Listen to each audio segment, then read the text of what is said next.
ඉන්දියාව විසින් ඒගොල්ලන්ට වාසිය හදාගත්තු බොරු ජනප්‍රවාද. පාවෙලා ඇවිල්ලා නවතින්නේ මේ රූමස්සල ඉහළ අහසලු. ගැහණියක් නිසා මේ මෝඩ තීරණයක් ඖෂධ පැලෑටි කන්දක්ම ඔවිසින් උස්සගෙන ඔයාලා අහලා තියෙනවද රූමස්සල ගැන? මේ රූමස්සල පිහිටලා තියෙන්නේ ගාල නගරේ හබරාදුව ප්‍රාදේශීය ලේකම් කොට්ටාසේ උණවටුන සහ යක්දේහිමුල්ල ග්‍රාම සේවා වසමකට අයත් වෙන භූමියක් තමයි මේ රූමස්සල කියන්නේ. අද අපි මේ වීඩියෝ තුලින් කතා කරන්නේ මේ රූමස්සල ගැන. ඔයාලා මීට කලින් අහලා තියෙන බොරු මතවාද, බොරු ජනප්‍රවාද, ඉන්දියාව විසින් ඒගොල්ලන්ට වාසි විදිහට හදාගත්තු බොරු ජනප්‍රවාද. මේ හැම දෙයක්ම මම අද ඔයගොල්ලන්ට කරුණු 7ක් මගින් සාක්ෂි සහිතව පිළිගත නොහැකි කරුණු බවට මම අද ඔයාලට මේ වීඩියෝ තුලින් තහවුරු කරනවා. හරි. අපි මේ වීඩියෝ එකේ අපේ මාතෘකාවට යන්න කලින් මම මේ රූමස්සල කියන්නේ මොකක්ද කියලා මම ඔයාලට පුංචි හැඳින්වීමක් දෙන්න. ඊට පස්සේ අපි අපේ කතාවේ ඉතුරු කොටස් ටිකට යමු. හරි. ඇයි අපිට මේ රූමස්සල මෙච්චර දෙයක් තින්නේ? 1991 දී කළ අධ්‍යයනයට අනුව ඖෂධ පැලෑටි 150ක් පමණ මේ රූමස්සලින් සොයාගෙන තිනවා. ඉන් ඖෂධ 141ක්ම මේ රූමස්සලටම ආවේනික ඖෂධ බව සොයාගෙන තිනවා. ඒ විතරක් නෙමෙයි. මේ රූමස්සල ශාක වර්ග ගත්තොත් ඕනෑම පරිසර පද්ධතිය ශාක වර්ග මේ රූමස්සල තියෙනවා. ඒ කියන්නේ වීලි කලාපයට ශාක වර්ග, තෙත් කලාපයට ශාක වර්ග, ඒ කියන්නේ වැසි වනාන්තර වල ශාක වර්ග, ශුෂ්ක කලාපයේ ශාක වර්ග, මේ හැම පරිසර පද්ධතියකම ශාක වර්ග මේ රූමස්සල තියෙනවා. ඒ විතරක් නෙමෙයි. මේ රූමස්සල අපිට වැදගත් වෙන තවත් හේතුවක් තමයි මේ රූමස්සලටම ආවේනික සත්ත්ව ප්‍රජාව. රූමස්සලටම ආවේනික සමනල විශේෂ. රූමස්සලටම ආවේනික පක්ෂීන්. බ්‍රිතාන්‍ය විසින් මෙහි ඉඳලා ගොඩනැගිලි. බ්‍රිතාන්‍ය විසින් මෙහි ඉඳලා ප්‍රදීපාගාර, වැල්ල දේවාලය, සාම චෛත්‍ය, බොනවිස්ටා කොරල් පාරය, මේ සීළු දෙයක් නිසාම අපිට රූමස්සල ඉතාමත් වැදගත් වෙනවා. හරි. අපි දැන් අපේ මේ වීඩියෝ මාතෘකාවට එමු. මෙච්චර කල් වල රූමස්සල ගැන අහලා තියෙන බොරු මතවාද, ඉන්දියාව විසින් ඒගොල්ලන්ට වාසිය හදාගත්තු බොරු ජනප්‍රවාද. මේ හැම එකක්ම මම අද ඕගොල්ලන්ට සාක්ෂි සහිතව කරුණු 7ක් මගින් මම දැන් ඔප්පු කරනවා. පළවෙනි පොයින්ට් එක තමයි රාම රාවණා යුද්ධයේදී රාමාගේ සහෝදරයෙකු වූ ලක්ෂ්මන් රාවණාගේ ඊතලයකින් විපතටපත් වෙනවා. මේ ලක්ෂ්මන්ගේ ජීවිතය බේරා ගැනීමට සුභීෂණගේ ඉල්ලීම් පරිදි හිමාල අඩවියෙන් ඖෂධ පැලෑටි කිහිපයක් ගෙන එන්න කියලා හනුමන්තාට අණ කරනවා. ඉතින් මේ ගැහණියක් නිසා මේ මෝඩ තීරණයක්, මේ මෝඩ යුද්ධයක් කීකේ හිත යන හනුමන්තාට ගෙනේමර නියම කරපු ඖෂධ පැලෑටි වල නම් අමතක වෙනවා. ඉතින් හනුමන්තා විසින් හිමාලයේ තිබ්බ ඖෂධ පැලෑටි කන්දක්ම ඔවිසින් උස්සගෙන රැගෙන එනවා කියලා තමයි මේ රාමායනයේ තියෙන්නේ. ඉතින් මේ හනුමන්තා විසින් මේ ඖෂධ පැලෑටි කන්ද ගෙනියන අවස්ථාවේදී එක් කොටසක් ලංකාවේ රිටිගලටත්, අනික් කොටස ලංකාවේ දොළු කන්දටත්, අනික් කොටස රූමස්සලටත් වැටලා මේ රූමස්සල නිර්මාණය වුණා කියලා තමයි මේ ජනප්‍රවාදයේ සඳහන් වෙන්නේ. හරි. දැන් මගේ පොයින්ට් එක තමයි දැන් ඔයගොල්ලන්ට තේරෙනවද මේ ලංකාවේ බෙහෙත් ඖෂධ තියෙන තැන්වලට ඉන්දියාවේ අයිතියක් වක්‍රාකාරව මේ කතා තුලින් ගොතලා තියෙන විදිය. ඒකට හේතුව තමයි මේ රාමායනය ලියලා තියෙන්නේ ඉන්දියාවේ කතුවරෙක් වන වාල්මීකි විසින්. එයාලට වාසි විදියට තමයි මේ හැම කතාවක්ම ගොතලා තියෙන්නේ. මගේ දෙවෙනි පොයින්ට් එක තමයි මේ රූමස්සලින් දැනට සොයාගෙන තියෙනවා හිමාල වනයේ නැති ඖෂධ මේ රූමස්සල තියෙනවා කියලා. ඉන්දියාවේ හිමාල වනයේ නැති ඖෂධ. ඒ කියන්නේ ලංකාවේ රූමස්සලට මේ ආවේනික ඖෂධ වර්ග මේ රූමස්සලින් සොයාගෙන තියෙනවා. අතීතයේ ඉන්දියාව විශ්වවර සහ අදටත් ලංකාවේ රූමස්සලට එනවා ඉන්දියාවේ මිනිස්සු මේ රූමස්සලට හොයාගෙන එනවා බෙහෙත් ඖෂධ පැලෑටි වර්ග හොයාගෙන. එතකොට මගේ පොයින්ට් එක තමයි ඇල්ෆර්ඩ් වෙග්නර් කියලා විද්‍යාඥයෙක් ඉන්නවා. එයාගේ මහද්වීප ප්ලාවිත සංකල්පය කියන පොතට අනුව මේ රූමස්සල කියන්නේ ඉන්දියාවේ හිමාල දේශේ ලංකාවට පාවෙලා ආපු කොටසක් කියලා. එතකොට දැන් මගේ පොයින්ට් එක තමයි ඉන්දියාවේ හිමාලයේ නැති ඖෂධ ලංකාවේ රූමස්සල තියෙනවා නම් එතකොට කොහොමද රූමස්සල ඉන්දියාවේ කෑල්ලක් වෙන්නේ? මොකද සාමාන්‍යයෙන් ඉන්දියාවේ හිමාල වනයේ නැති ඖෂධ මේ ලංකාවේ රූමස්සල තියෙනවා. එතකොට රූමස්සල ඉන්දියාවේ කෑල්ලක් කියලා අපිට පිළිගන්න බෑ. අපිට ඇල්ෆර්ඩ් වෙග්නර්ගේ මතය බැහැර කළ හැකි. තුන්වන පොයින්ට් එක තමයි ගොඩක් අය පිළිගන්න ජනප්‍රිය මතවාදයක් තියෙනවා. මේ අපේ රාවණා විසින් ඉන්දියාවේ සීතාව පැහැරගෙන මේ රූමස්සල ගල් වෙනක සිර කරා කියන සිද්ධිය. ඉන් පසුව රාමා ඇවිල්ලා ගල්ු කුළුණු උස්සලා සීතාව බේරගත්ත කියලා කියනවා. ඉතින් සීතාව බේරගත්ත කියලා කියනවා. එතකොට රාමා ඉස්සුගල රාමස්සගල රූමස්සල වුණා කියලා තමයි මේ ජනප්‍රවාදය සඳහන් වෙන්නේ. හැබැයි මේ ජනප්‍රවාදයේත් යම් ගැටලු තියෙනවා. එක කතාවකට තවත් කතාවක් ගැලපෙන්නේ නැහැ. ඒකට හේතුව මම අද ඕගලන්ට පැහැදිලි කරන්න. පළවෙනි සිද්ධිය තමයි රාවණා විසින් ඉන්දියාවේ සීතාව පැහැරගෙන මේ ගල් වෙනක සිරි කිරීමේ සිද්ධිය.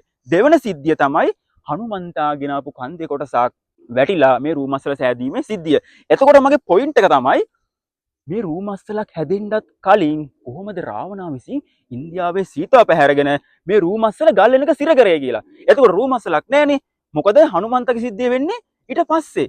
ඔන්න මෙහෙමවත් කියවන රාවණා විසින් සීතාව පැහැරගෙන වෙන කොහේ හරි ගාලෙන් එක සිර කරලා පස්සේ හනුමන්තා ගినాපු කන්දේ කොටසක් කරලා මේ රූ මසල දෙමු කියලා අන්න එහෙමවත් කිව්වනම් ඒ මතවාදයේ යම් ප්‍රමාණයකට හරි ජනප්‍රවාදී යම් ප්‍රමාණයකට ගැලවෙන්න තිබ්බා. හැබැයි මෙම කතා එකකට එකක් ගැලපෙන්නේ නැහැ.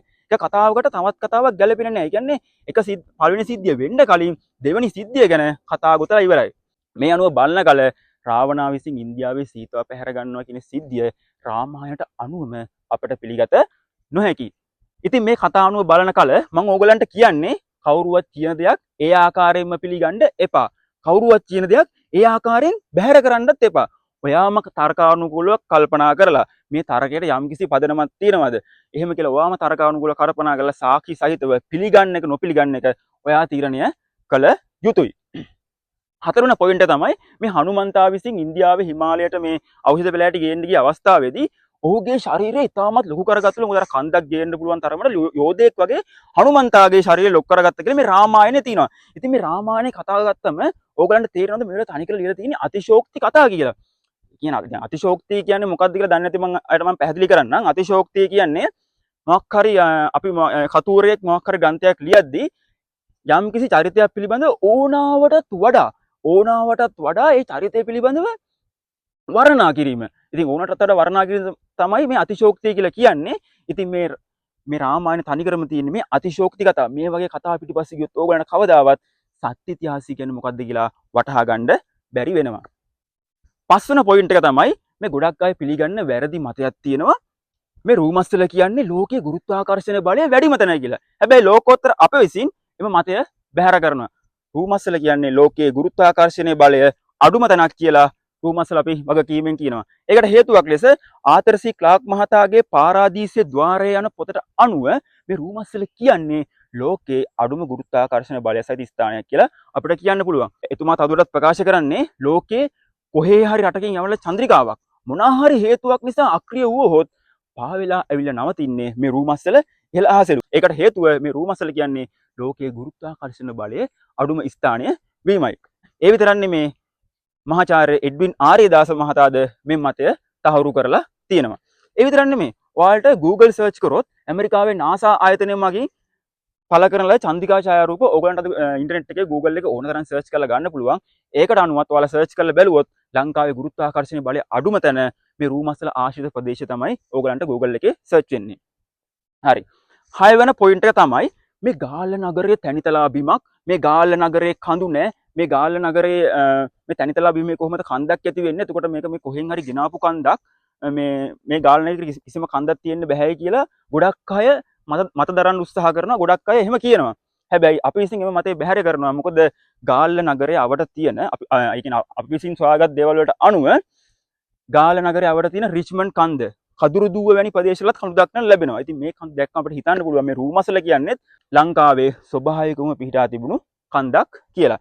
7 වෙනි පොයින්ට් එක තමයි මගේ අවසාන පොයින්ට් තමයි මේ රූමස්සල කියන්නේ ආතර් සී ක්ලාක් මහතා අනුව මීට අවුරුදු මිලියන ගණනාවකට පෙර මේ පෘථිවිය මතට කඩාගෙන වැටුණු උල්කාපාතයන් නිසා ඇති වුණ ප්‍රදේශයක් කියලා. ඉතින් ආතර් සී ක්ලාක් මහතාගේ මතය යම්කිසි විද්‍යාත්මක පදනමක් මත ප්‍රකාශ කරන නිසා එම් මතය තරමක් දුරට හෝ පිළිගත හැකි. නමුත් ඇල්ෆර්ඩ් වෙක්න කියන මේක මේ ඉන්දියාවෙන් මේ රූමස්සල පාවෙලා ආපු කොටසක් කියන මතය නම් අපිට කිසිසේත්ම පිළිගත නොහැකි. ඒ අප විසින් බැහැර කරනවා. ඉතින් අපේ මේ ලෝකෝත්තර අපි දරන මතය තමයි මේ ලංකාවේ රූමස්සල කියන්නේ ලංකාවේ තියෙන රිටිගල දොළුකන්ද. ඒ කියන්නේ රිටිගල දොළුකන්ද කියන්නේ මේ ඖෂධ වලින් පිරුණු ප්‍රදේශයක් කියලා තමයි අපි ලෝකෝත්තර අපි දරන ස්ථාවර මතය. ඉතින් ඔයාලා මේ රූමස්සල හැදුන හැටි ගැන ඔයාලගේ යම්කිසි මතයක් තියෙනවා නම් අපිට ඔයාලගේ අදහස් කමෙන්ට් කරන්න. අපිට ඔයාලගේ වටින අදහසත් ඉතාමත්ම වටිනවා. අපි ඒ ගැන අනිවාර්යයෙන්ම සාකච්ඡා කරමු. ඉතින් මේ ඉතිහාසය කියන රසවත් විෂය අධ්‍යයනය කරද්දී මේකේ අනවශ්‍ය පිළිගත නොහැකි කතා ටික පෙරලා ගත්තොත් මේ සත්‍ය ඉතිහාසය කියන්නේ මොකක්ද කියලා ඔයාලට තේරුම් ගන්න පුළුවන්. ඉතින් මේ අපේ රටේ ගොඩක් ඉතිහාස කතා ගත්තොත් එක එක රටවල් වලට වාසි විදියට අපේ සભ્યත්වය, අපේ ඉතිහාසය, ඒ කියන්නේ අපේ හෙළ රහස් අපි මේ ඔක්කොම යටපත් කරලා වැරදි තොරතුරු, වැරදි දේවල් මේ සමාජගත කරලා තිනවා. මේකට අපේ ඒ කාලේ හිටපු යම් ඉතිහාසඥයන්ද යම් ප්‍රමාණයකට උදව් කරලා තියෙනවා සහ අනුබල දීලා තියෙනවා මේ වැරදි තොරතුරු, මේ වැරදි ඉතිහාසයක් සමාජගත කරන්න. ඉතින් අපි අපේ ඉතිහාසය හොයාගන්න ඕන. අපේ හෙළ රහස්, අපේ ටෙක්නොලොජි එක, අපේ ඉතිහාසය අපි හොයාගන්න ඕන. එතකොට ඔය කියන කිසිම බටහිර ජාතිකර බැරි වෙනවා අපව නවත්තන්න. ඔයාගේ ඇඟ ඇතුළේ ඉන්නේ කවුද? ඔයාගේ මොටිවේෂන් එක ඔයා කවුද? ඔයා හෙළයෙක්. ඔයාගේ මොටිවේෂන් එක ඇඟට ගන්න. ඔයාගේ මොටිවේෂන් එක ඔයා ඇඟට ගත්තොත් ඔයාගේ ඇඟ තුලින් එක අනිවාර්යෙන් ඉලට ගත්තොත් ඔයාව නවත්තන්න කාටවත් බැරි වෙනවා. ඉතින් සිංහලයි ගැම්ම ගන්න good luck.